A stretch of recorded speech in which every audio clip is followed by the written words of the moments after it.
She dropped the food right in front of me, like I'm gonna be able to do anything about it. I'm gonna have Roadhouse just staring at me for this entire time. That sucks. That Yes, it sucks. does. I mean, you could eat on mic and really get us some ASMR people. Oh, Pull another crunchy. oh yeah. Call um, it mushy. yeah, it's the follow up. Time to get your fix.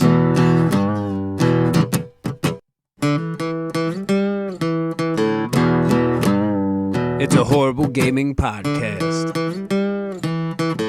It's not good, it's not great. Horrible gaming podcast. It's not even what you would call fair. It's really not that good.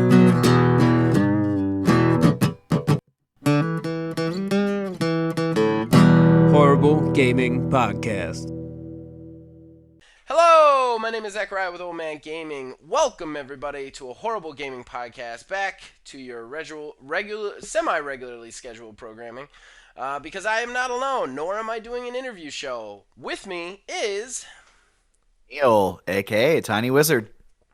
so Neil. You're in the new house, getting Yeah. settled, happy. I Oh, let me tell you, I'm glad to be in my own house. Yeah. I could take up an entire podcast worth of stories of things that have already happened slash are currently happening. Yeah. The Yeah. least of which, I didn't even tell you this, when we went to go take the truck back, one of our very first interactions with one of our new neighbors, our neighbor plowed into Kayla's vehicle and Oh. destroyed her front end. So yeah, it's just been fucking sunshine and roses, my Oh. guy. That's But not yeah, fun. yeah, we are we Well, are I didn't in the want that house. conversation to go this way because we've got to finish Yeah, the credits. yeah, But sorry.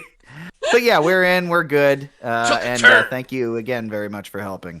No, blood marker repaid, sir. My ledger is clean. My ledger is clean. I did my last groomsmanship this weekend. I am free and clear. All my blood markers are clear. Um, all right. So with that said, we got to thank a couple of people. Number one, we got to thank Mr. Mark Bell. If you're watching this on YouTube and you're noticing any fancy graphics, the fancy graphics behind the fancy timestamps, you're going to notice that some of them are custom. Those were provided to us by Mr. Mark Bell. And we thank him for that. And then, of course, the theme song for this show and all of the shows here at OMG is provided by the man who makes the music, Nick Van Sliders. We thank him for that. Horrible Gaming Podcast. All right, so that brings us to Fan Traction, our first segment and probably our most important. That's where we, the co-hosts, talk to you guys, the fans. We read all your comments in all the places we can find them, and we riff on them. We answer your questions. We give you hot takes on anything you say. So now, obviously, there's been 2 podcasts without us being able to do Fan Traction, so we're gonna go through all of them today. So we're gonna go back 2 weeks first, Neil. 2 weeks first. All right. Yeah. So what we have to do is we're gonna start Is with. find them. Well, I got him up. We got Jason first, the professor. The Core is a great bad movie. I remember Yes. having the Black Hole Kids book when I was little, and then watching it as an adult and having my brain go numb because that movie is some whacked out late 70s bizarrety. It is, Jason. It is. Neil, man, I'm telling you, I know you've been too busy to watch it, but if you want to check it out and have your brain effed, that's what it is. He then says, also, Fallout 4 has fallen to Maneater. He's playing Maneater now. I don't know why I like these. I don't know why I like this. Play as a shark game so much. I don't really find sharks that fascinating. What we really need is a State of Decay 2 / Fallout 4 community settlement inspired ant colony game. That's an interesting idea. I don't know if you've ever played this, Jason, but there was a game way back in the day on Super Nintendo called Sim Ant. I urge you to go find it, and I wish they'd put it in the Switch Online arcade because it's one of the coolest strategy games of all time. You ever play Sim Ant, man? I actually have never even heard of it. It was amazing. You played a colony of black ants. And there was two views. There was a side view of your actual colony dig down, and then you could decide whether you were creating workers or soldiers or drones. And you had to protect your queen. And then there was a red ant group somewhere in the sector that you had to wipe out, and that spiders would come through and try and wipe your people out, caterpillars, and you would have to kill them. That you were in a yard, so every once in a while somebody would mow or a dog would walk through. It's amazing. Look it up. It's one of the coolest strategy games you'll ever see ever. Yeah, man, it's really cool. Me and my brother played a ton of it. Nick, if you're listening, give us a comment on Simant because that game was fun. Kev Too Tall. Ew, dirty clothes. I don't know what he's referring to because this was 2 weeks ago, and Kev always picks very specific comments, but yes, ew, dirty clothes. He then said, if that scan app will get you Amazon cards, you can buy Steam cards with digital Amazon cards. I have done this. Yes, yes, yes, Kev. I am aware of that. However, the Shopkicks app does not get you Amazon cards. I looked. It is a bummer. He then said Walt Disney produced the original Tron. Yes, I am aware of that. We figured that out before the show ended. Philbilly330. I definitely think In Exile will make a new Fallout, and I'm pumped. In case you weren't aware, the head of In Exile is Brian Fargo, who is the creator and lead on the original Fallout games. So it would be just returning the crown to the king. Now, Philbilly, I am aware that Brian Fargo was the original Fallout guy. And I am aware that he runs Exile. The only thing is, the only problem, the only wrinkle that I'll say is that Brian Fargo's Fallout games looked like Wasteland games. Like, they were like that. They were like real-time strategy game. Not real-time strategy. The isometric, yeah, yeah. isometric turn-based strategy. That all the first two Fallout games were like that. So those are the games he's made. Still, I'm really excited to see, like, if the rumors are true and In Exile is getting Fallout 5, I am really excited to see what that property is going to be. Really excited. I don't know. Comments there, Neil? Uh, I mean, I would be curious to see if a new Fallout game is actually being made. I mean, we'll find out here soon. Yeah. But I still don't think, unless Bethesda has just full on, like if Microsoft has like taken some of Bethesda's stuff and handed it out to other people, I I don't. don't think I I don't. don't think that they would have done that either. I don't think it's even about that. I think that that Fallout 4 was critically kind of iffy. Like, it sold well, but a lot of people didn't care for it that much. Fallout 76 was a nightmare, and they're a two game company. They're a two team company. They've got Starfield, they've got Elder Scrolls. I think why not hand off Fallout, especially to In Exile, who has experience at least in the genre. So Right. I don't know. I don't know. I think it'll be interesting. Yeah, I was just thinking more so along the lines of because Bethesda, like, there's all this talk now about if Starfield's actually going to be shown at E3 this year, and I don't think so. it's I don't think so either. But like, who knows how far out Elder Scrolls 6 is? This, that, and the other thing. Like, they're huge, heavy hitter, properties. Those ones take a hot minute for Bethesda. And I wonder if they do want to get another Fallout game out, if they didn't just take and hand it off to somebody else, which is, I think, the only way that we would see a new Fallout game Right. in the semi near future. I like I said, I really do think that they've handed it off. I think they've handed it off to NXIL. I think it makes the most sense.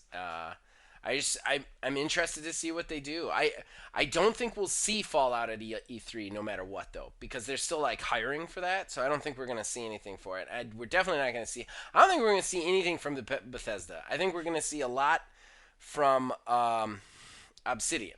That's who I think we're gonna see a lot from on the Xbox show. I think we're going to see Avowed, and I think we're going to see Outer Worlds 2. Ooh, Outer Worlds 2. That's Yeah, an I think so. interesting one. Yeah, I think we're gonna get the announcement for that, and then we're gonna get some gameplay of Avowed. That's what I think. I So hope so. Avowed looked great. Avowed does look great. I'm very worried, as I've previously mentioned, about Obsidian's place in Xbox with Bethesda coming on board, but I really want to see Avowed. Yeah. Um, all right. So moving on to the next episode. This episode was the interview episode in which I interviewed you and Phil Billy, the Foundation. So these are comments for that. And first we got Sniper Hunter 36 Gaming. Sniper Hunter, I know you. You're in Discord. Dude, comment more. Seriously. Love you, Sniper Hunter. Sniper Hunter also plays a lot with Phil Billy on Call of Duty. You could probably check him out on the Warzone streams. He says Phil Billy is definitely is a pro on Borderlands builds. We have a ton of fun on that game. Yes. Yes, Phil Billy is the master of Borderlands builds. He's the Bill Master General. We all respect him for that here. Jason, the professor. I never did a LAN party. I live in the middle of nowhere. People out here weren't computer nerds. Yeah, that is a bummer, man. You missed some really Um, fun stuff. Magic is what Mm-hmm. it was. And it was such a I when you really think of gaming as a whole, it was such a small period of time between Yeah. like when gaming went to the internet. Like it was such a small period where it was like you could do those LAN parties, you know. Yeah. Um, it's interesting that we got to live through it, I guess. Hmm. Kev Too Tall loved both interviews. Thank you, Kev. Kev Too Tall. The rest of them's Kev Too Tall. I don't even know. I'm reading his name off. Kev then says, "Gaming is an escape, and that's why we love it." Amen to that. Hmm. He then said, "Video games is an escape. As an escape is totally acceptable. Acceptable. Yes, we also agree." He then said, "Wait, if I comment often enough, can I become a real member?" Kev, you could definitely become a member of the foundation eventually. Really, what being a member of the foundation means is that you actually contribute content to the channel other than just comments and stuff like that on Discord. So, I mean, you're probably next on the list as far as it goes. I will say, Danny and Jason are actually starring videos now, so they might have one leg up on you. Phil Billy is definitely the first Foundation member to go PC. There you go. There you go. And then he said, "Pride is the downfall of man." Laugh out loud. That's an interesting statement. I don't know exactly what he was referring to. But there you go. There you go. All right, so that's it. That's our huge fan traction. I think we're ready to move on, sir. I do believe so. Horrible Gaming Podcast.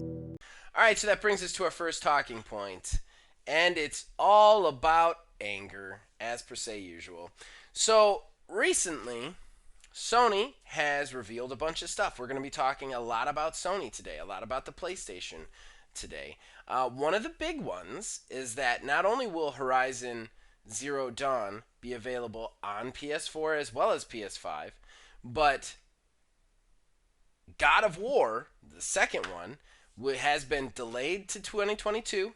It will not come out this year. And it's still going to somehow be available on PS4 as well as PS5.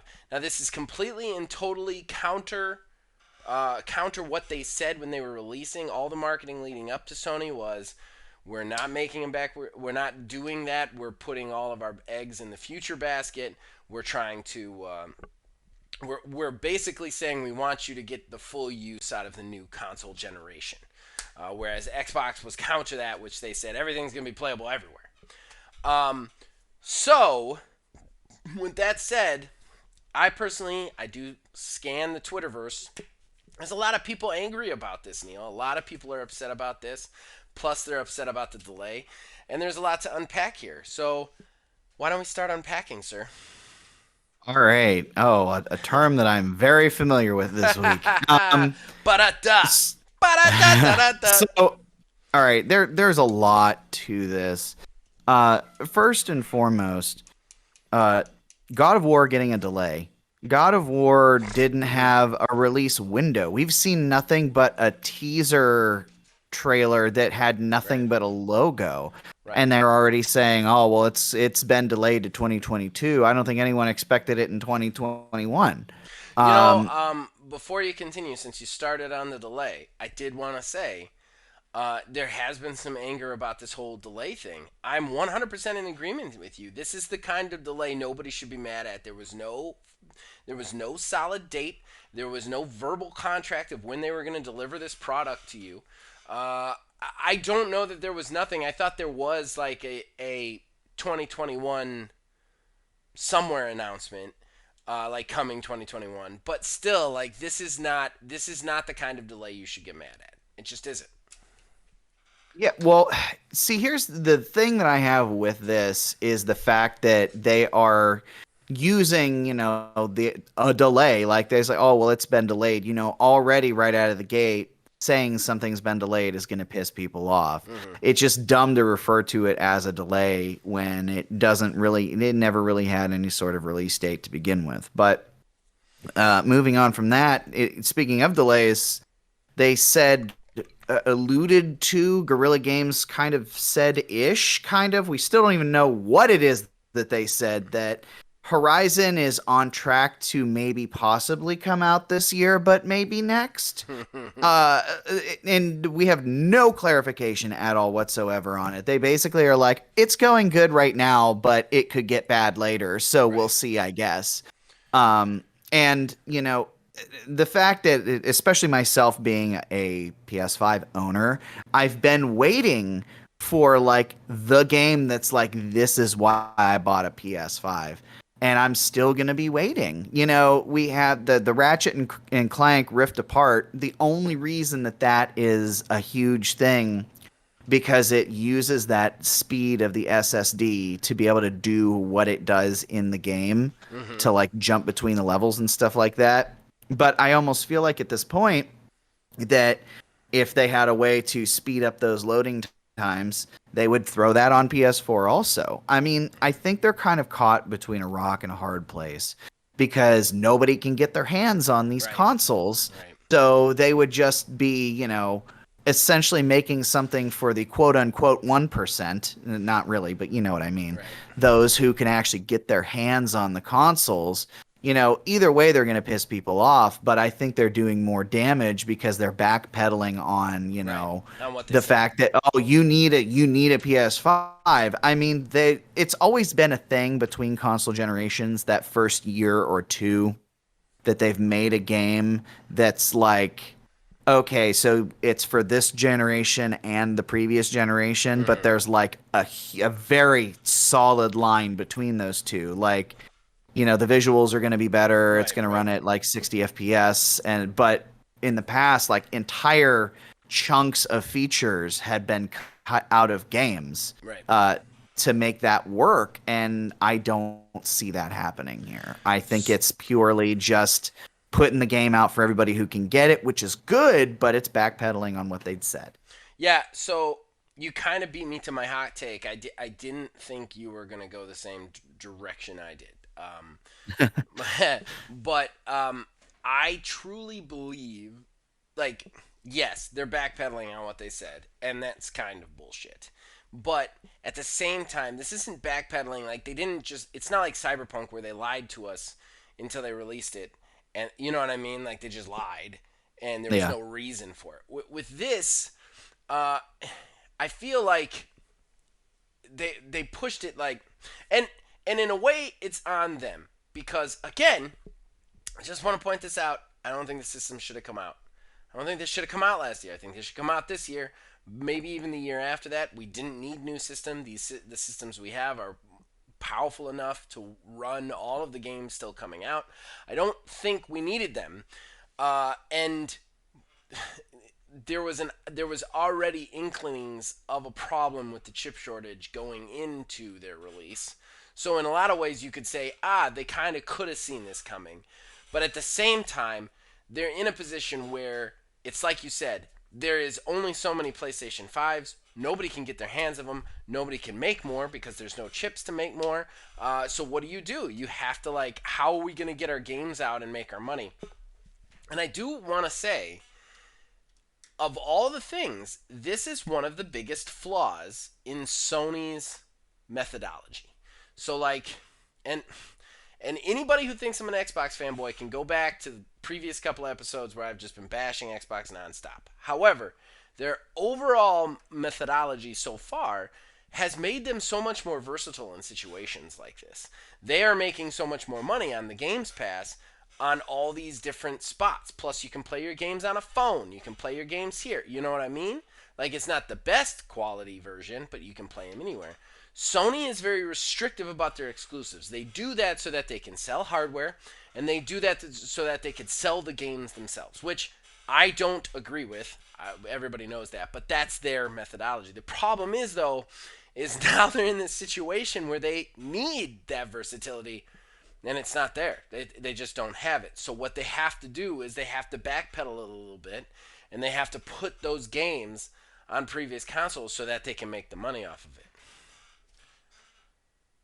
Yeah, and it's I've mentioned this before, but as it stands right now, I don't necessarily. Oh, I just kicked my microphone. Okay, Sorry. all right. Uh, I don't necessarily regret getting our PS5. I'm glad that we have it, but again, it's I played Cyberpunk on it. Right, That's it. I right, mean, here at the house, I still haven't even I haven't hooked it back up. right. We've been And moved there's no in for a reason little. to. Yeah, it's just the PS4 games that have existed that I Mm-hmm. can play on it. I Right, mean, granted, I'm not like a Souls guy, so the Demon Souls remake didn't really do right, anything for me. We have Miles Morales for PS5, but I never even played. I got 2, maybe 3 hours into the original Spider-Man. right. God of War, Horizon. Those are the games that I was waiting for the PS5. Like, yeah, let's rip this thing open. Let's put it through its paces. And And now it's not going to now, happen. You're finding and out that you could run it on the old system. and the biggest thing for me is they always plot out the same excuse all the time. Is like, oh well, it's built for PS5 and scaled down for PS4, Which this, is, that, and the other. No, the PS4 version doesn't hold the PS5 version back. No, there's no way at all that that can be true, because there's stuff, unless they are intentionally developing it in the old ways that like you can make, like that they made for the previous generation. So like I've already referenced it, Ratchet and Clank Rift Apart. right. It's purpose, like it is built to For the use the SSD. SSD. Yeah. Yeah, it is built to use the SSD. You can do a lot more in these other games by doing things around that. And multiple developers have even said, even on Microsoft's end with their SSD too, it's like having access to this is great for, rendering, speed, just the overall performance. Like, Right. sure, it's going to run quicker than the PS4 counterpart, but it's not a PS5 game. You're going based off the lowest common Right. denominator. Right. Sure, you are scaling down to the PS4, but one can even argue that you have to develop a PS5 game with PS4 limitations Right. in mind to be able to scale down to. Right. So it's And that's still the being pull. held back. That was their whole pull. That was their whole pull the whole time, was that nothing's going to be held back by PS4. And now everything's being held back by PS4. So like again, it just goes back to these systems are too early. Like the games that you want that are really going to blaze a trail on Sony, they're not. They're games that could have run on PS4 just fine. The only game that's built for PS5 from the ground up, now that we're finding out, is Ratchet and Clank. That's it. And Yep. I'm not gonna lie. I mean, how many people are really interested in that mascot game? I mean, I'm sure there's plenty of people who are gonna buy it and play it. There's plenty of people who are gonna play it just for the SSD tech. But really, you don't want your titular game not your titular game, but your main title to be a fucking mascot game. Like you want those deep story games, especially for Sony, because that's really what they hold over everybody else's head is their deep, gritty, narrative focused exclusives. You don't have any of those until 2022. And even if Horizon comes out this year, it's going to be December, guys. Like that's what you're looking at. So Yeah, like it's not. There's no way that Horizon's coming out this year.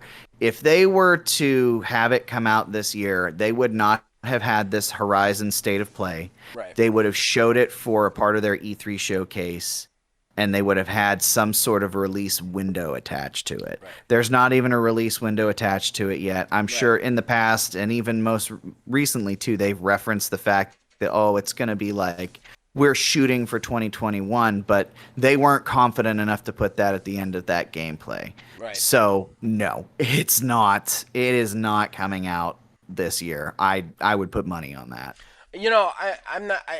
One way or another, I would probably put money on it too. But even if it does, it's gonna be like December 22nd. You know what I mean? Like it's not gonna be. Something. Yeah, it's not a 2021 game. You know what I mean? It's like it's gonna be a 2022 game, even if it's a 2021 game. Is what I'm saying. So like. Yeah. So this just goes. This just feeds into the whole. Like these consoles shouldn't have come out. They should have come out at least this year, possibly next. I mean, and the rush to get these things out has put us in such a shitty situation in gaming now, where like there's nothing really out for these extremely expensive systems that scalpers are just making hand over fist because there's no chips for them, and now the companies themselves actually have to backpedal. So what makes it even worse is people who do have a PS5 who did manage to get one in that shortage, it devalues them. It devalues them right out the gate because now the one thing that you were getting with that, the one guaranteed upside of getting that PS5, it's not there anymore.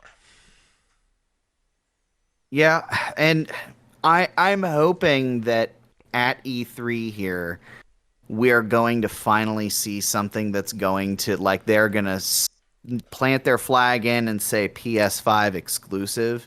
Like I almost feel like they have to at this point because especially given this news coming out that, you know, the two main heavy hitters that were going to be coming out that everybody was looking forward to, assuming they were going to be PS5 games, they're just not. Right.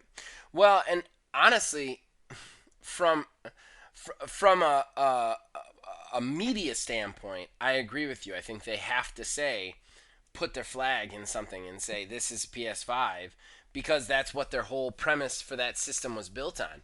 But from a business standpoint, I don't think they can afford to. And that's the problem. I don't think anything. I think Ratchet and Clank is an exclusive. It stays an exclusive because it has to be. Right. Like that can't work anywhere else. But everything else, like they're like, I'm sure that right now Sony is like, I mean, Sony has what, like, just estimate wise, what would you say, like a third of the actual systems in the ecosystem out there that they'd want? Oh, yeah, I would Yeah, say like they don't have, not even. right. Like they definitely want like 4 times the amount of consoles that are actually out there. They can't sell those games to people who don't have them. You know what I mean? Like they can't cut their revenue stream that much. They have to make that money. I don't think they can afford right now until this chip thing is resolved. And I have spoken on this repeatedly. I don't think the chip shortage is going anywhere for gamers for at least 2 years. I think because when that factory does open and more chips start getting out there, those chips aren't going to gamers first, guys. It's not going to the graphics cards first. It's because cars need them, TVs need them, washers and dryers need them. That's where those chips are going to go first. I mean that they're going to go to priority people first. They're not going to go into graphics cards for gamers. We aren't going to see the fix of that for at least 2 years, in my opinion. So those PS5s, they're not going to be able to make anymore.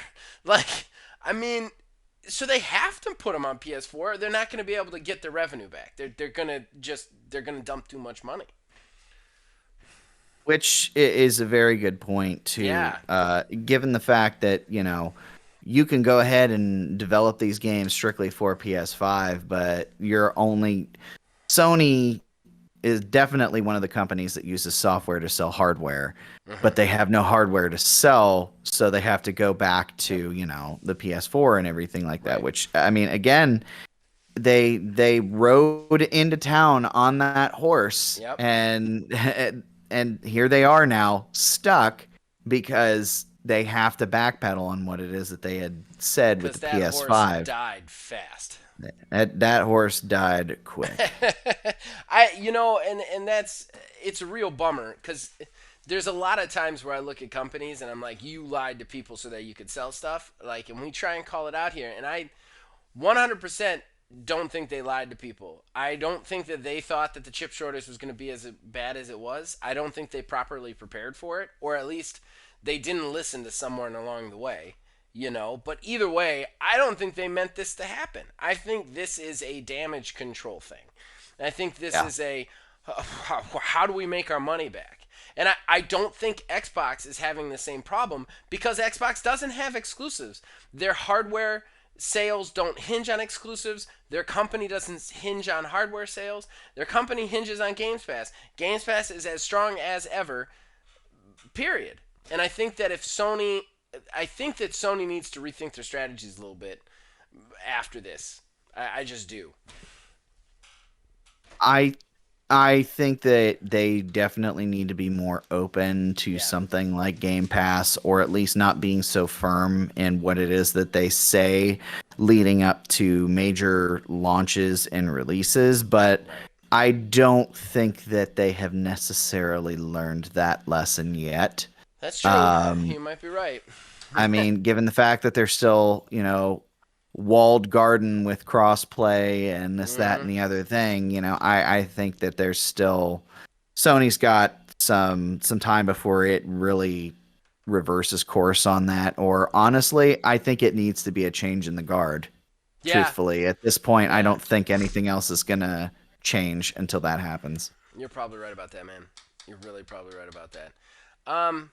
All right. Well, I think we covered this to its extent. Do you want to move on? Sure. All right. Horrible Gaming Podcast. All right, second talking point. Like I said, we're talking about Sony, at least until the odds and ends. And man, this one's a little bit positive, although I don't like it that it's been patented, but we'll get into that. Sony has recently patented some technology in which they will create system bots within PlayStation that will learn how to play games based on human players' experiences.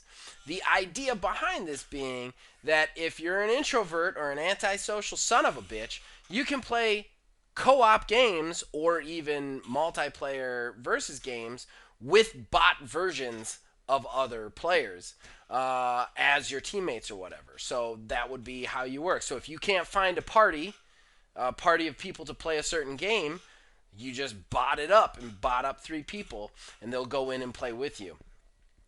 So this is super, super interesting, and personally, I really wanted to talk about it. I don't know how long we're going to spend on it. I'm just really excited about this technology. I don't like that Sony patented it because Sony is one of the most restrictive companies out there, so you're not going to see it anywhere else. But man, I cannot tell you how cool it would be.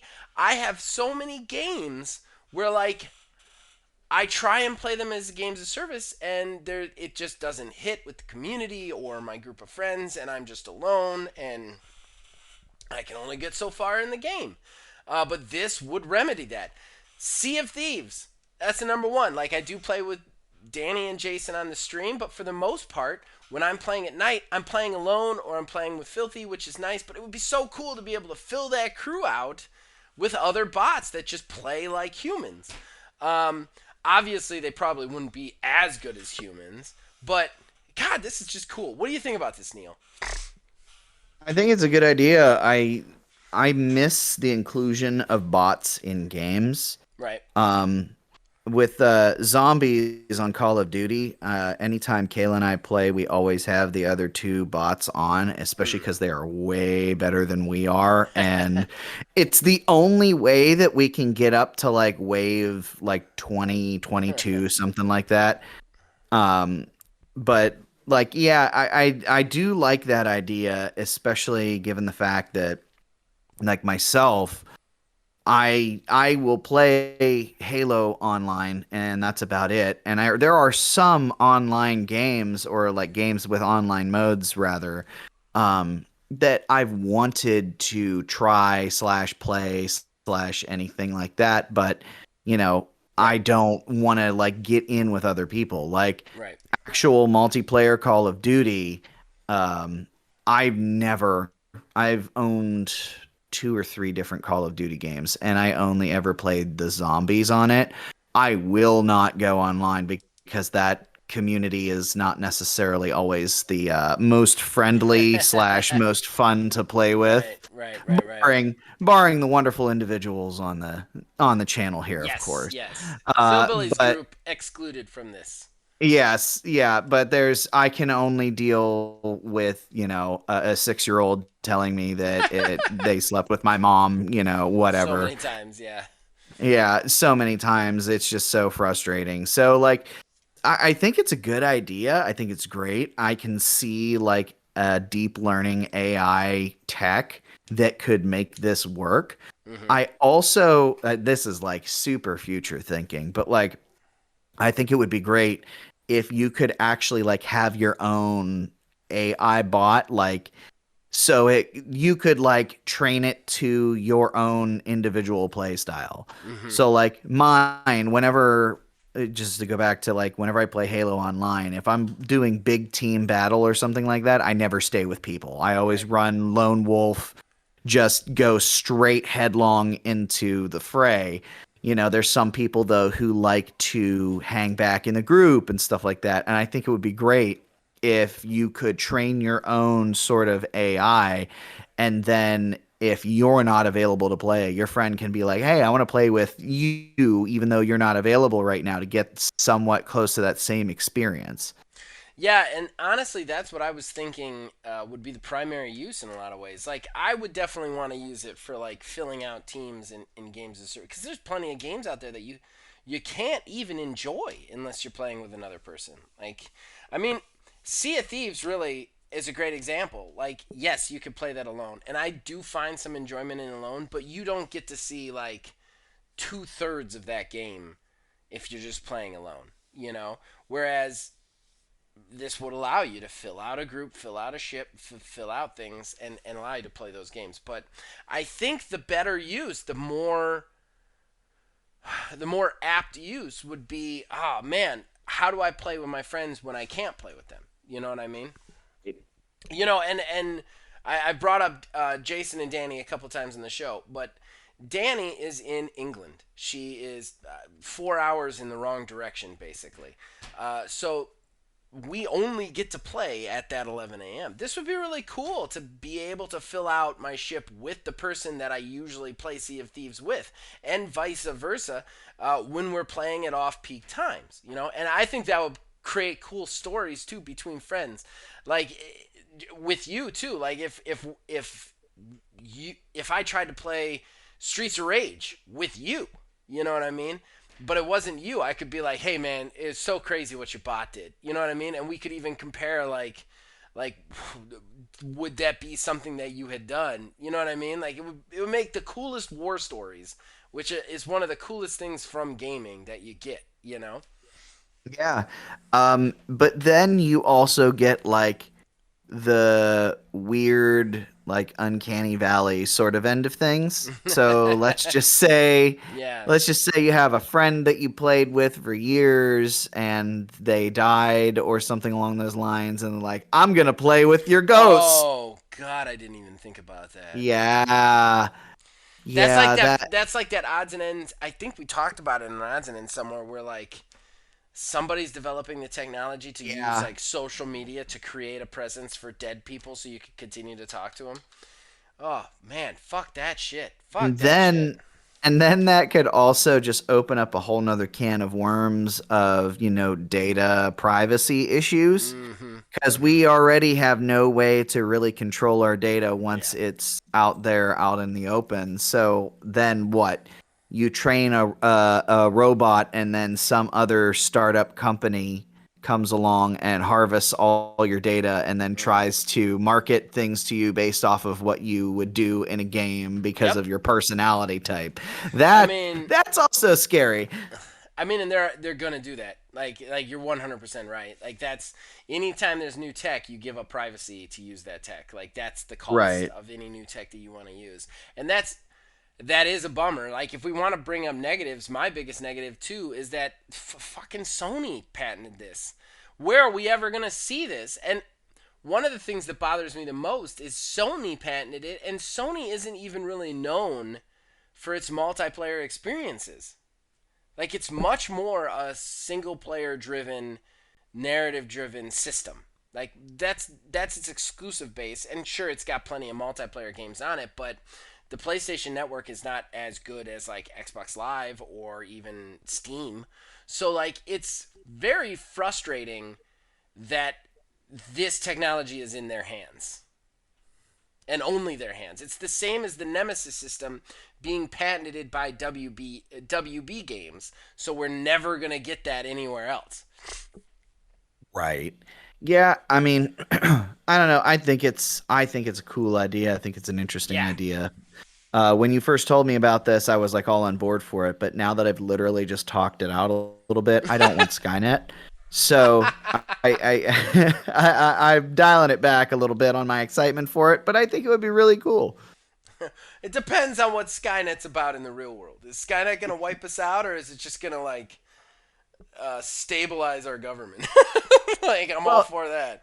and it's also weird to think about these sorts of things that are starting to integrate more like tech in it. Because what was it?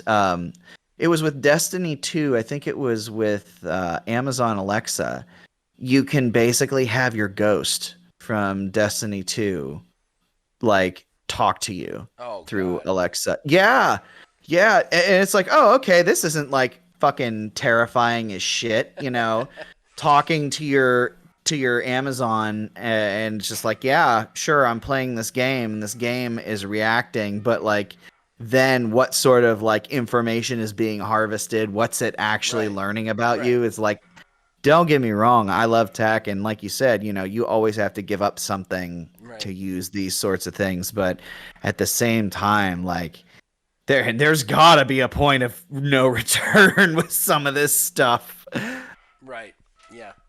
Yeah, I completely agree. Like I said, I don't want it. Like, I want that kind of tech. I think that's fun in gaming, but there's definitely going to be a lot of downsides to it and a lot of negatives that would come with it. And I think you've pointed out a lot of them. I mean, the data harvesting that is always the first thing you give up when you use a new piece of technology or a new piece of software or a new piece of hardware. That's the number one thing you first give up is privacy, and it's all in those fucking user agreements that we just click agree to so we can get to fucking playing the game. You know what I mean? But Yep. that's the first thing you give up. That's your first cost, other than money. Like it's money and then it's privacy with anything. And so like this would just be that. It would be like, okay, well we know because of the way he plays Halo that he's probably a Democrat, and he like, and he likes cats and doesn't like dogs, and like, you know what I mean? Like it would be like shit like that, you know? Yeah. Yeah, it's weird. The machines are taking over.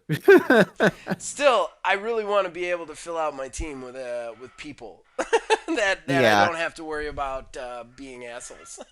absolutely. Yeah. So it's interesting. We also Sony is notorious for panning technology that possibly never use. So we'll have to see if this is ever actually implemented because they recently also patented that. Not recently, I think a year or two ago, they patented that technology where like it was like a way to like give you help tips, like sell you help tips if you were sucking at a game. Like it was like a microtransaction thing. Yeah, the implementation into Call of Duty, it was basically if you die so many times, like it shows you what you were killed with Right, and right, how to get that thing and like a microtransaction link or whatever. Yeah. right. Well, I think that was Activision actually, but still, Yeah, but yeah. Sony has one too that they patent. But I, they do this I all the time. They patent technologies. Like the minute they find out about it, they patent it, whether they're going to use it or not. right. So we'll have to see. We'll have to see what they do with it. But I just the idea of that was just so cool to me. I really wanted to spend a talking point on it. Yeah. All right. Totally. I mean, outside of that, it's all just like E3 sort of stuff, and we're going Yeah. to get to that. Actually, you didn't mention it. Our little update to our recording schedule. We're Oh not yeah. Yeah. the next Good call. episode that we record is actually weirdness is going on with my work schedule Mm-hmm. and everything Mm-hmm. like that, and we can't really line stuff up at a Mm-hmm. reasonable hour that works for everybody. Mm-hmm. So tentatively this Friday we're going to be doing our next recording of the podcast, and as a result, that means we're going to miss all of the E3 stuff. But that also means that we'll be able to have the following episode be a wholly E3. Holy three. So, and I'm already assuming that's what it's going to be anyways. So, Yeah. yeah. Yeah, so yeah, the schedule's a little bit weird right now, guys. We'll talk about it again at the end of the episode. Remind me if I forget, Neil. But basically, if you want to get your fan interactions read, and I always try and go back to ones I miss, but if you want them read, you need to get them up by this Friday instead of this Sunday, just so you guys know. Friday night, so anytime during Friday day, but just because we're recording a couple of days early. Podcast is still going up at the same times. Just if you want to get your fan interactions in there, they got to be before Friday. They usually are, so it doesn't really matter. But Yeah. all right, well, let's go ahead and move on to odds and ends. Alrighty. Horrible Gaming Podcast. All right, so that brings us to our final segment. Well, not our final segment, but odds and ends. This segment is a segment where we like to collect smaller news stories that don't necessarily deserve an entire talking point. We just like to riff on them, make you guys aware of them, just chat about them in whatever way we feel known. So I have 3. Neil has 4. Neil, why don't you start us off? All right. Well, in our continuing segment, how to get Google Stadia for free news, apparently Google is giving away the free Stadia Premier Edition for free when you purchase a brand new OnePlus phone. There's like 3 different models to choose from. If you buy the phone, you get yourself a whole Google Stadia. And they are also getting very desperate because they're also offering referral bonuses for cursing your friends for signing up for Google Stadia. They don't have to do anything. All they have to do is sign up and you get the referral bonus. So for one friend, you get a free month of Stadia Pro. If you get 2 friends to sign up, you get an exclusive Stadia profile picture because that's worth it. And for 3 friends, you get a coupon for a half off on a Google Stadia controller. Man, wouldn't that be great? Fun stuff. Fun stuff. Fun stuff. It's still beyond me as to why this thing hasn't died yet. Yeah, I can't believe we're still They're talking about it, honestly. they're like getting ready to like roll out new voice features and this, that, and the other thing. I mean, you gotta know. You gotta know when to give up, guys. Yeah. Yeah. Oh, that's so frustrating. That's so frustrating. All right. So my first one is so it's come out. It's kind of leaked online that they're working on some new Borderlands stuff, and one of them, and this is really weird. I don't know what this is gonna be, but it is a spin-off game, not a DLC, a spin-off game called Tina's Wonderland, which is confusing to me because I was like, what could that possibly be? But supposedly, it is going to have much of the same elements as Borderlands 3 did. with different cross-classing something or other. So I don't know what that's gonna be, but that's very interesting. For any Borderlands fans out there, they're good. It's probably, I would equate this probably to a pre-sequel. Is probably what it's gonna be in size. But I'm interested to see what they're going to do with the cross classing. They specifically mentioned that there's going to be like cross classing in it, which I don't know what that could possibly mean. Yeah, I heard about this, and I did not hear about the cross-classing part though. And I got to tell you, that is something that I would be totally down for, because my one gripe with Borderlands 3 was not having enough choice for builds. I would have loved Mm-hmm. a fourth tier to be able to build out a character Well, with. they have one now.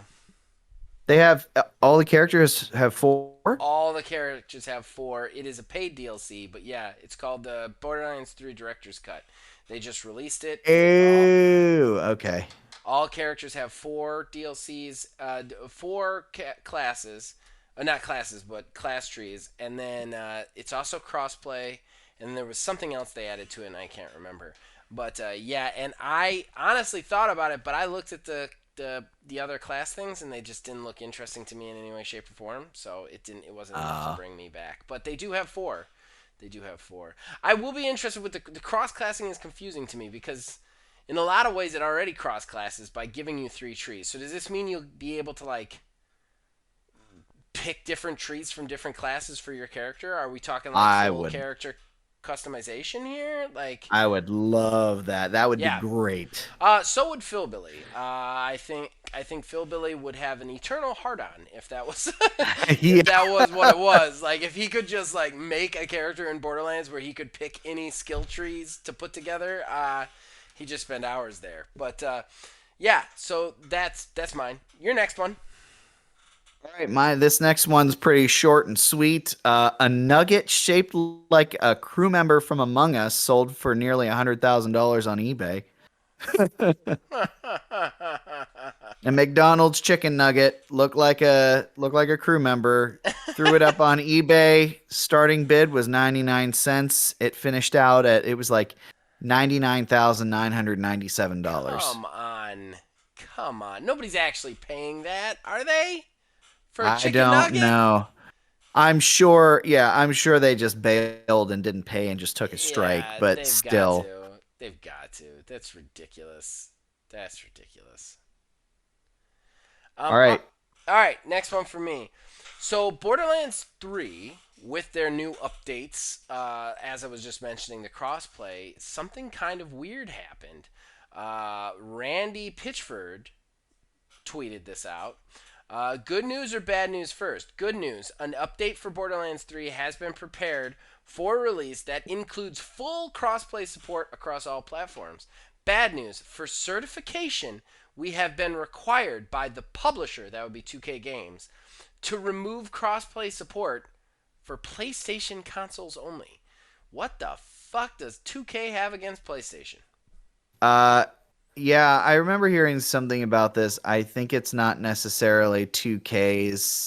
I don't think it's necessarily a 2K thing. I think it's more so a PlayStation thing, Well, and because that's, PlayStation yeah. doesn't want that cross play. They just don't want that crossplay, and it's so frustrating. But there's been a lot of blockage lately, and I don't like Pitchford. He's an a-hole, but I do like the fact that he actually tweeted out like the reasoning in it, which was nice instead of just like saying it was them. But yeah, so for whatever reason, you cannot crossplay with PlayStation again. They're always left out of the fun. Always left out of the fun. Yeah, but I don't know. I feel like that's a game that they don't want to play at this point. They've made that abundantly clear. That's Uh possible. That's possible. yeah. They might want to play So it a little bit more if they were allowed to play with their other people, though. that's true. Um my next one, Nvidia launched the 3080 Ti this past week. For $1,200, you can get a video card that's basically a 3090 performance wise, assuming you can get it at all. But what is very interesting is some actual brick and mortar stores are trying to, curtail the bot scalp issue that Okay. they have. So originally, Best Buy was not selling their video cards in stores. They would do it only online. With this card, they are having it only sold in stores and not online. Interesting. So you have to physically go and line up. That you had to go and line up whenever it first on launch day, and it worked just like Black Friday used to. They go through, they hand you a ticket. They had so many tickets. If you got a ticket, you were getting a card. If not, no. But I think it's very interesting that somebody has finally decided to go the way of, you know, getting doing something along those lines. Um, And that really, like, for everybody out there who don't understand, scalpers work, like internet scalpers for this kind of stuff, they work on programs that allow them to, they just turn on this program and the program just like searches the web and buys up the thing that they put into the program as fast as they become available.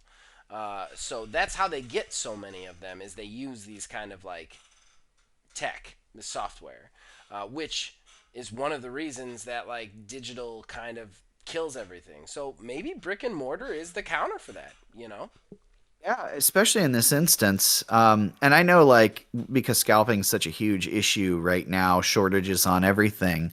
I had originally had something that I was going to throw in odds and ends a couple weeks ago, but it just kind of goes along with this. The Pokemon Center, I believe, in New York, I think is where it is. Uh, they would have their card, their trading cards, whatever, always available for whenever they come up, and people would line up outside, the store as early as possible. But of course, scalpers. Sure, there's some normal people who would be able to get in there and get at the head of the line, but usually it's always the people who do it as basically a job. So you get the scalpers who are at the front of the line and they get in there, they still get the Pokemon cards before everything else. That Pokemon Center actually did something that built off of what Best Buy kind of did by, going physically selling things in the store. They would actually start from the back of the line and let people go in to buy the cards, Hmm. the trading cards. So getting there early does nothing at all. And I think that is a great idea because then you don't know if you're going to be the last person, but you Right. can't wait too long. So it's literally the most fair shot that you can Right. possibly get Right. by going in and doing it like that. That's it. That is interesting. That is interesting. Um. All right. So my final one. Oh wait. Is it my turn? It's my turn, right? Yeah, it's your turn. I just did. Sorry. Exhaustion is catching up on me quick. This has been a heck of a Yeah. weekend. Um, Dark Horse is put a studio together, or is maybe not put a studio together, but they are looking for studios to create AAA game experiences for their comic books, their comic book sets. So like Hellboy and other Dark Horse comics would be emblazoned in game form. That would be interesting because I would Yeah, play a good Hellboy game. I I would play a good think Hellboy game. Yeah, there was, I mean, I'm pretty sure it was like PS2, something along those lines, had a Hellboy game too, but it's yeah, I don't think I yeah, it don't wasn't AAA. I feel like this was very the wordage of this was very much like we want to make AAA game experiences for our comic books. right. So Yeah, I think it'd be very interesting. I would yeah, be down for that. yeah. I mean, there's a lot of interesting properties with Dark Horse. Hellboy is probably the most known, but there's also the Goon, and there's a couple others that I just can't think of off the top of my head because I'm exhausted. But like, it would be very interesting. I'd be very interested to see what they do with it. All right, so my last one, uh Capcom is getting sued. Um Yeah, Capcom they're all is getting sued now, aren't they? Yeah, Capcom is being sued for unauthorized use of images in Resident Evil and Devil May Cry games. Oh, I've heard of So, this. Yeah. yes, there is a designer named, I'm gonna destroy her last name, Judy Jurasek, I believe is how it's pronounced. Um, it filed a lawsuit against the company claiming that the images used uh, in these games were from a visual design book called Surfaces that she put together. Basically, just a bunch of photos that she took and put together as like a inspiration. So it's like pictures of actual locations. However, what is interesting about this is because of how the licensing works with this, um, she owns the images that are in this design book of other people's things. Mm. And Capcom, if you look up this lawsuit, there's two instances in particular.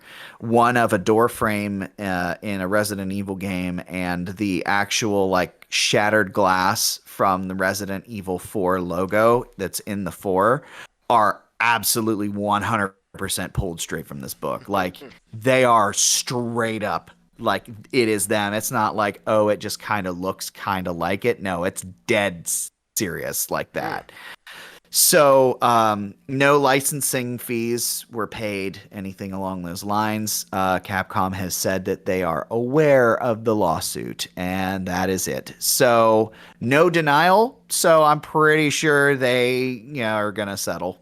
Yeah, I mean, most cases settle. Very few cases go to trial anymore. And honestly, if these guys have a case, it'll settle. It's very hard to get good payoffs on this kind of stuff, just because it's very hard to prove that somebody stole your intellectual property. It's a lot harder than people think it is, anyway. So if a lawyer took this case, they think they've got something. You know what I mean? Yeah, Yeah. So, all right. Well, that's odds and ends. You want to go to Horrible Arena? sure. Horrible Gaming Podcast. That brings us to the moment you've all been waiting for, the end of the show, the Horrible Arena. What is the Horrible Arena? If you have never watched or listened, well, first of all, please watch or listen more. We try so hard here. If you haven't, it is where myself and Neil are going to pitch you a game based on pre-existing criteria. The pre-existing criteria from 3 weeks ago was martial arts game, a game with martial arts in it in some way, shape, or form. Any genre is open. Now we're going to pitch the game, the martial arts game. We're going to pitch the developer, what the game is, and the title of the game. Once we are done pitching it, it will be up to you guys, the fans, to go to all the places to voice which one you would spend your hard-earned money on if you had to choose. You can comment anywhere. We'll count it. Then next week, we use those comments during the fan interaction segment to decide who the winner is. Now, the quantum coin has been tossed, and Neil won it, so he will be pitching to you first. We have also added the lightning round to it, and the way the lightning round works is Neil is going to pitch his, I'm going to pitch mine. Neil is going to ask me I'm going to ask Neil a question, and Neil is going to ask me a question about our pitch. Then we'll go to the plugs. We'll end the show. So, Neil, take it away. Martial arts inspired game. All right. Well, you're gonna have to bear with me because I don't have anything pre-typed, so it's just off the dome. So it's gonna be a lot of being said. It's So all good. It's all good. bear with me. So my project is gonna be called Project Urban Beat, and it is going to be done by Harmonix. Okay. So this game would follow you as a custom created character. You'd be able to build your character out however you want them to appear, and it would follow your character as a new resident of a huge city. Unfortunately, your house gets broken into by a bunch of thugs, and you try to stop them. It does not go very well for you, and you get the crap kicked out of you. An old man across the street sees this and takes you in and tells you to basically let it go. It's a local gang, and they're not to be trifled with, but you have none of it. And this old man sees this spark in you and decides to teach you how to defend yourself.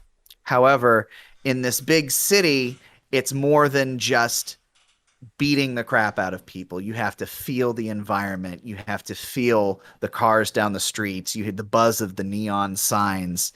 You have to feel that environment all around you. So as a result, you take in everything. And this game is going to be based around music. It's going to be a three-dimensional open world exploring fighting game where you can go through the object of the game is for you to go through and put an end to this gang that is terrorizing the city. Um, but it is going to incorporate music. So there's always going to be the sounds of the city happening and a backing track based off of the area of the city that you're in. There's going to be like a slum sort of area. There's going to be like the bustling downtown, like a business district. They will all have the same sort of light backing track to them, along with the environmental sounds. Once you start getting into combat, however, your your attacks and combos will add into the music to remix the sound of the game, like the music track of the game. And the types of attacks that you use are also going to affect that sound. So heavy hits are going to affect more so the bass line of the music being played. Lighter hits will have more trouble. However, these fights are going to have conflicting music. So the enemies will also have their own sort of track. You will gauge your own HP based off of what song is dominantly playing. So if you are getting the crap kicked out of you, the end sort of song will start superseding yours and you'll hear more of their elements than yours. And then eventually you'll get some sort of visual indicator on the screen. Now, it can't be strictly sound based in that regard because that'd be a little unfair. Um, but you would get some sort of visual indicator eventually that, hey, you are actually about to lose. You can also, throughout the course of the game, pick up different fighting styles.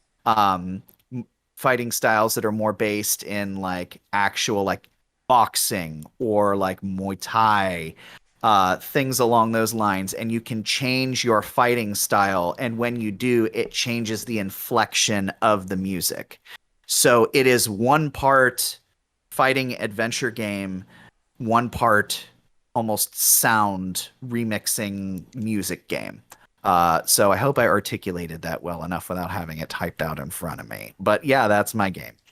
Can you just give me the project name again? You cut out during the project name. Oh crap! I literally it was Project Urban Beat, I believe is what I called it. Beat. Okay. All right. Thank you. All right. Very interesting. Very interesting. All right. So mine. Okay. Here we go. Might get disqualified for this one. I don't know. It is going to be designed by Arc System Works, and I'm not going to give you the title to the end.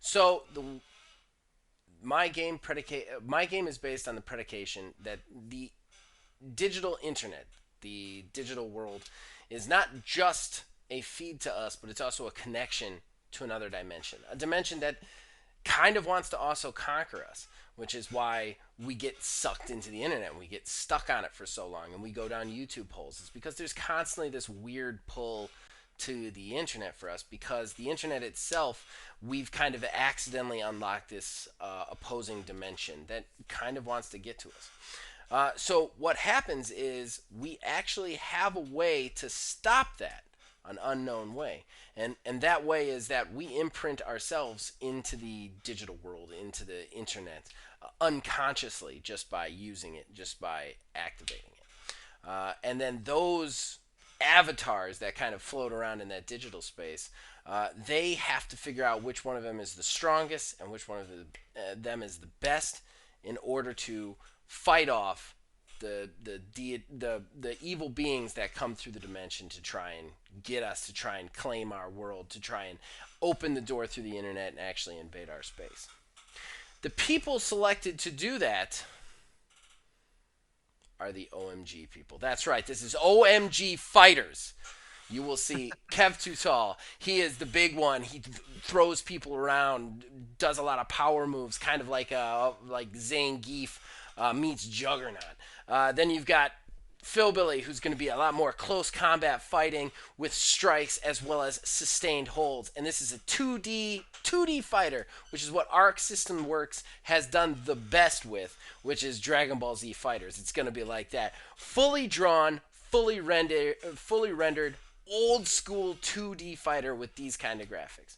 You'll have Zach, you'll see Neil, you'll see all of our favorites in there, each personified with their own fighting style based on how we do stuff in the world.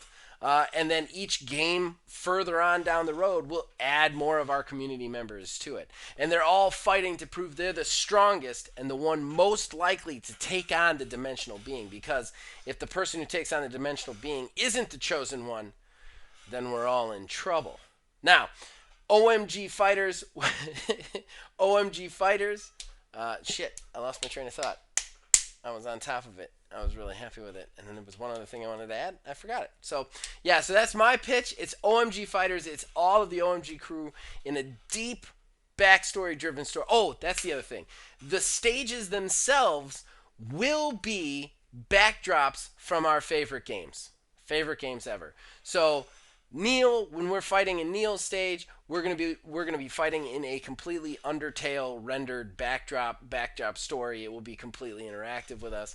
When we're playing with me, it would be like a State of Decay 2 or maybe a Sea of Thieves, maybe Streets of Rage. I would love that. Philbilly, same thing. Call of Duty or Borderlands. Kev could be in a Rainbow Six Siege area.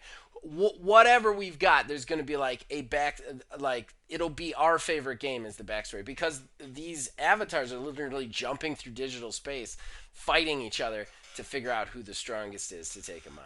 So that's my pitch, is OMG Fighters. So, Neil, I believe I get to ask you the question first, and I might get disqualified for pandering. I'm not sure. All right. So with Urban Beat, you had said that you unlock different fighting styles. Yes. Is that the only way you progress in the game? Will there be any sort of backstory perk system? Will there be any sort of experience? And how customizable are the fighting styles themselves? Or is it just you unlock this fighting style and with it comes a new move list? So with it's primarily going to be like that. This game would not have like RPG mechanics to it.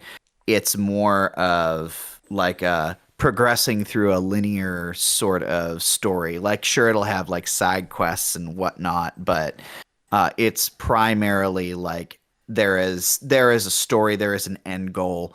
You would pick these fighting styles up along the way. Maybe you pick up like two of them from the old man from the beginning. Maybe you best some street thug who fights you in a certain style, and then he then teaches you this new style, and each new style would have a new move list. Okay. And you would be able to on the fly swap between these different move lists. Okay.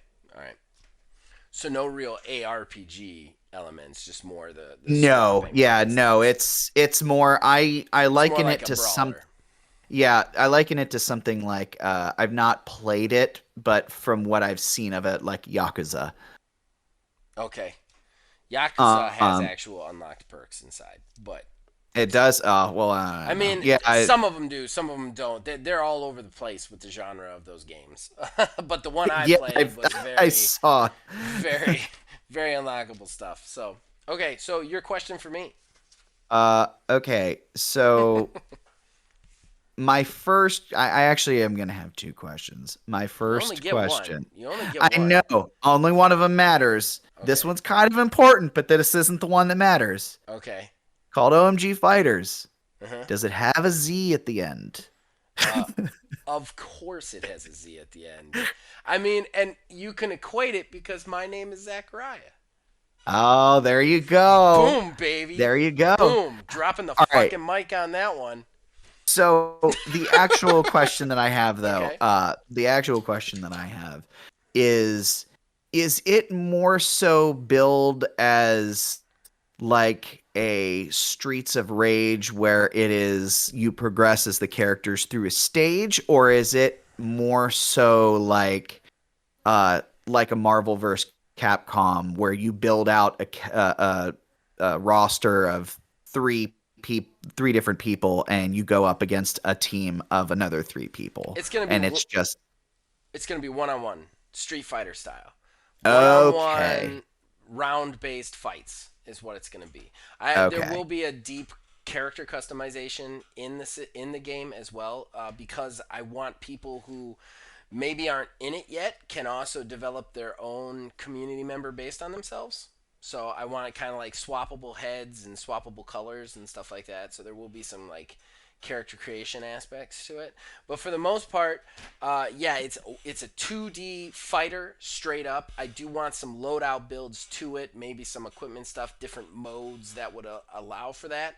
But all the accoutrement that comes with that 2D fighter. So it'll be a number of rounds, and you have to win best of whatever against your opponents and fight through the ladder to get your guy to the top to take on the big dimensional bad guy. Right. Yeah. So that's it. Did that answer your question? Yes, it did. All right. All right. So you guys, it's your choice. Which are you voting for? Do you want OMG Fighter Z? I'm sorry, OMG Oh, Fighters. OMG Fighter Z. No, that's a I'm thing now. That's tired. what it's called now. I'm too No, tired. that's what it's called. It's called OMG Fighter Z. I wish I had the capability to make a show because I would just make that like that my mission. And then Urban Beat is your other choice. You guys get to pick which one you want. Tell us in the comments below or in all the places that we're about to tell you in the plugs. Horrible Gaming Podcast. All right, so that's it, guys. This is the end of the show. The shameless self-promotion that it brings. Neil, do you have anything specific you want to plug? Well, nothing really super particular. Just still plugging away at Halo Infinite Road. Um, I I want to say that we're maybe 1/3 of the way through Halo 3. Yeah, something like that. Something like that. We're gonna be getting some more together here soon. But I guess this is probably as good a time as any to kind of put the bug in people's ear. Eventually we are going to be doing another Halo Infinite War. So if that's something y'all want to be a part of, just let us know. Last time we had more than we had the first time. We had I know a that. ridiculous amount of people the last time, and that is always a train wreck to record and do. But yeah, if you want in, let us know because we're gonna be doing it. Bah, I think we probably got like a month or so before we're gonna really We still start got a little while focusing on ago, doing but it. But yeah, we're definitely gonna be doing that again soon. And yeah, check the show out every week, especially this week's episode because it's all about that hot ham. Um, the episodes for this season have been particularly zany, and I've been enjoying them. Guys out there, you can enjoy everything else the channel has to offer here. All of our Let's Plays, we have one just about every day of the week. If not the podcast, if not a fun exclusive, if not we stream. So you can check out everything we have to offer here. You can also talk to us on Facebook at OManGamingDH. You can talk to us on Twitter at OManGaming9. You can join our Discord. The link is in the description below, and you can influence this in all of our shows from there. And I cannot stress this enough. Being part of our community means, and an active member actually posting and stuff, gets you on shows. Danny and Jason were just community members, and now they have a standing bi-weekly show on Sea of Thieves. We have a ton of other community members. Filthy Phil has been on a ton of shows. So we have a ton of people who join us. If you're in our community, we're very community forward. We're very people forward channel. So yeah, if you're in our community, you will probably get on stuff. So please join, chat with us, talk with us, whatever.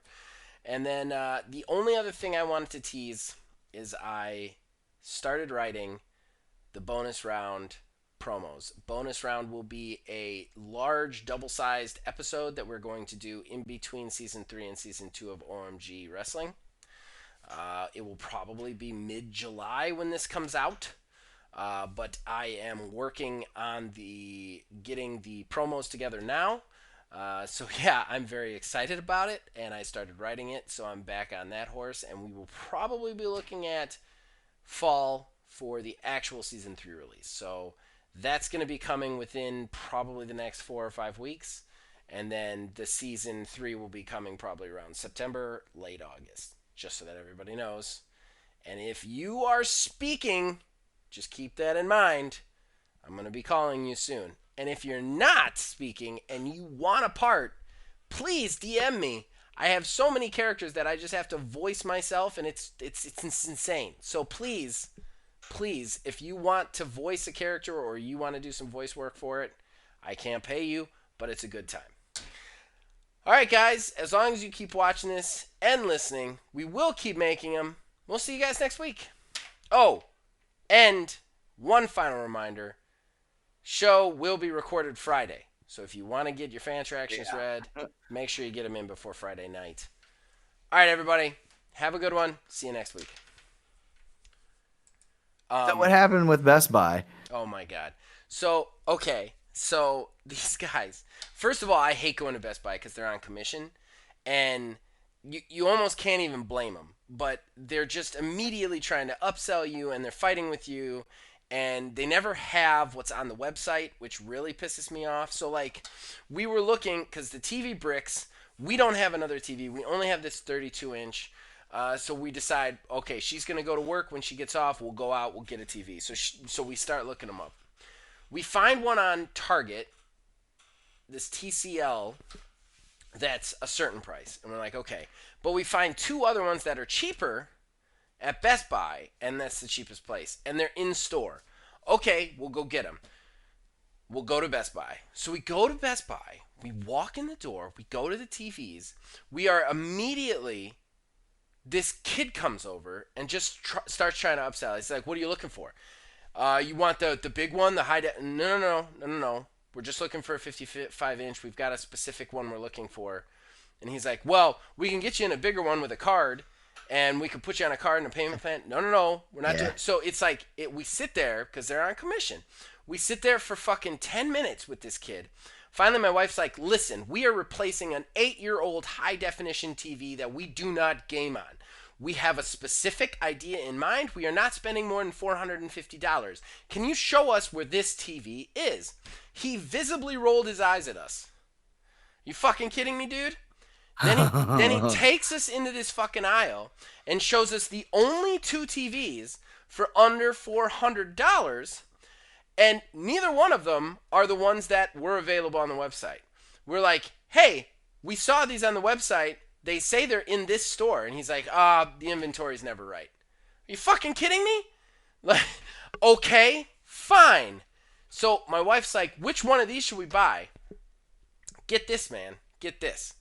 The 2 that they have available, the TCL that we would have bought at Target, who is not on commission, they wouldn't have given a fuck, you know?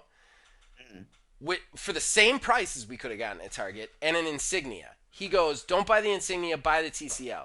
Why? Because I have a TCL. Are you fucking kidding me? You sat there for 10 minutes to try and upsell us on shit, and you own this TV, you fucking asshole? So then, the only thing I was concerned about, and this is the real capper for me, because this makes him stupid, even on commission. Because then... The only thing that I was worried about is we have that weird little entertainment center. You've seen it, the rolly one. Yeah. It's kind of a diamond. So, like, to go bigger, we needed a standing back. Like, a single stand back. And I'm looking at the boxes. All the boxes have the dual V's on either side, right?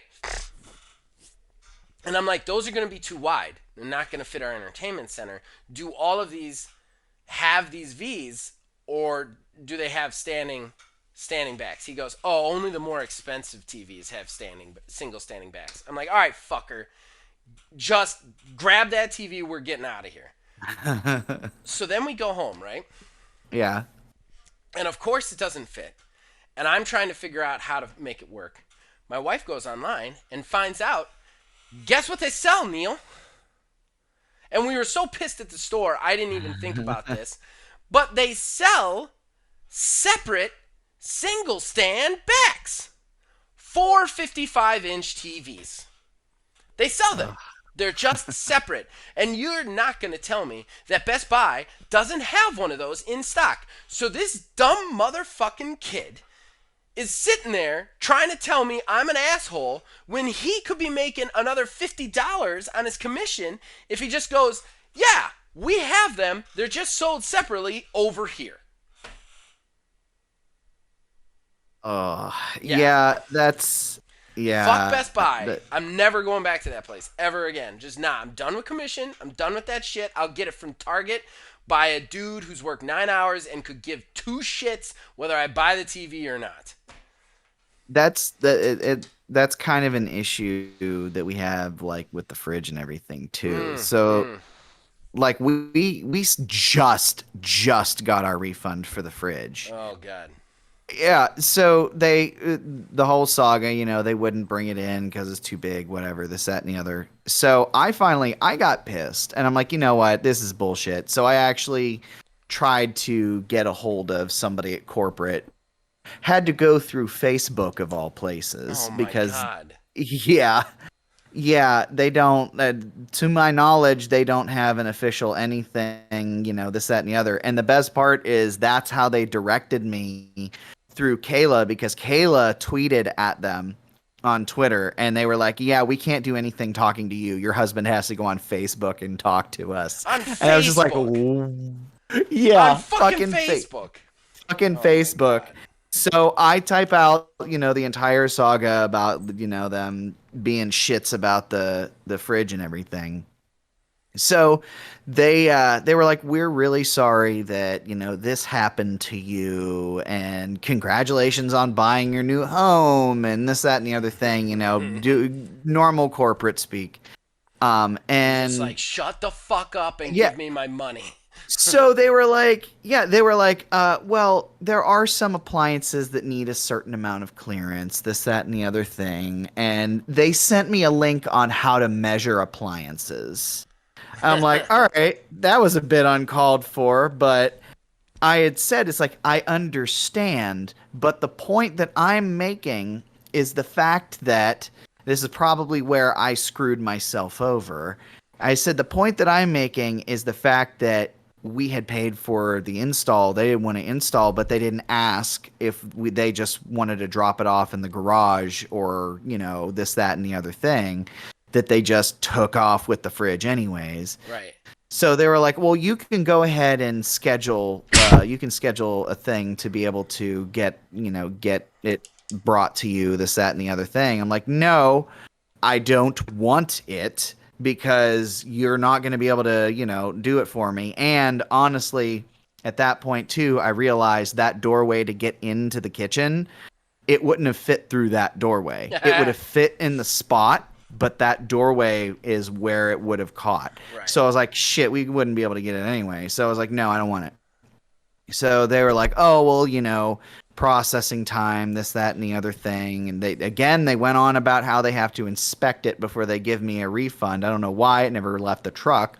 Right. So like days go by and I still don't hear anything. So I physically go into Best Buy and I talk to them behind the counter and I'm like, hey, I had never got a refund for this shit. And I told them the whole saga, and of course, we're really sorry that happened to you, this, that, and the other thing. And they are like, okay, here's your refund. And I understand there's some sort of processing time for it. It was 5 days before I got the refund for it. That's ridiculous. And the amount that you had to go through to get it when they didn't even drop the fucking thing off is ridiculous. Right. So now, like, I don't have a fridge. You have the money for the fridge. There is a problem.